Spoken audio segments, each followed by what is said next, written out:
মৃত লোকটির গলা থেকে একটা ভাঙা কণ্ঠস্বর বেরিয়ে এলো, আমার ভেতরে যা আছে তা বের করিস না। আজকের গল্পটি হবে লাশ কাটা ঘর নিয়ে। সাকিব আর শাহজাহান পুরনো একটি হসপিটালে থাকতো।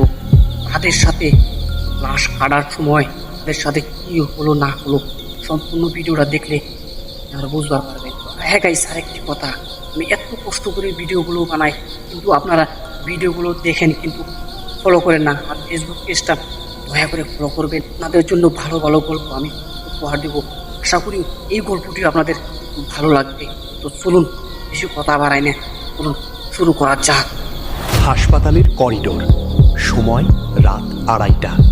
হাসপাতালের দীর্ঘ করিডোর, পুরনো ফ্লুরোসেন্ট আলোগুলো মিটমিট করছে, চারপাশ একদম নিঝুম। শুধু দূর থেকে আসা অ্যাম্বুলেন্সের সাইরেনের শব্দ শোনা যাচ্ছে। তরুণ ডাক্তার শাহজাহান করিডোর দিয়ে হেঁটে যাচ্ছে। তার জুতো আর মেঝের ঘর্ষণের শব্দে প্রতিধ্বনি তৈরি হচ্ছে। হঠাৎ মর্গের দরজার সামনে তার বন্ধু সাকিবের সাথে দেখা। সাকিবের চোখে মুখে তীব্র আতঙ্ক, গায়ের সাদা অ্যাপ্রনটা কুঁচকানো। সাকিব শাহজাহানের হাত চেপে ধরল। তার হাত বরফের মতো ঠান্ডা। ফিসফিস করে সাকিব বলল, শাহজাহান, আমি আজ যা দেখেছি সেটা কোনো মানুষের কাজ হতে পারে না। সাকিব জানায়, একটু আগে তার কাছে একটা ময়না তদন্তের জন্য বডি এসেছে। স্ট্রেচারে শোয়ানো বডিটা সাদা চাদরে ঢাকা। যখন সে চাদরটা সরালো, সে দেখল লোকটার চোখ দুটো খোলা এবং তার ঠোঁটে একটা অদ্ভুত হাসি লেগে আছে, যেন সে মারা যায়নি, বরং ঘুমের অভিনয় করছে। ফ্ল্যাশব্যাকে দেখা যায় সাকিব যখন স্ক্যালপেল, ছুরি হাতে ময়না তদন্ত শুরু করতে যাবে, তখন মর্গের তাপমাত্রা হুট করে মাইনাসে নেমে গেল।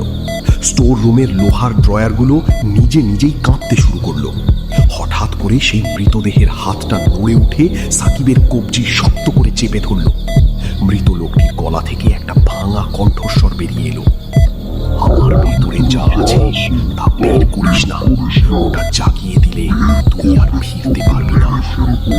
সাকিব ভয়ে মর্গ থেকে পালিয়ে আসে। শাহজাহান তাকে শান্ত করার চেষ্টা করে এবং দুজনে মিলে মর্গের দরজার দিকে তাকায়। হঠাৎ দেখা যায় মর্গের ভারী লোহার দরজার ওপাশ থেকে কেউ একজন জোরে জোরে ধাক্কা দিচ্ছে, কিন্তু সেই রুমে তো কেউ জীবিত থাকার কথা নয়। সাকিবের চোখের মনি নীল হয়ে যেতে শুরু করে এবং সে হাসতে হাসতে বলতে থাকে,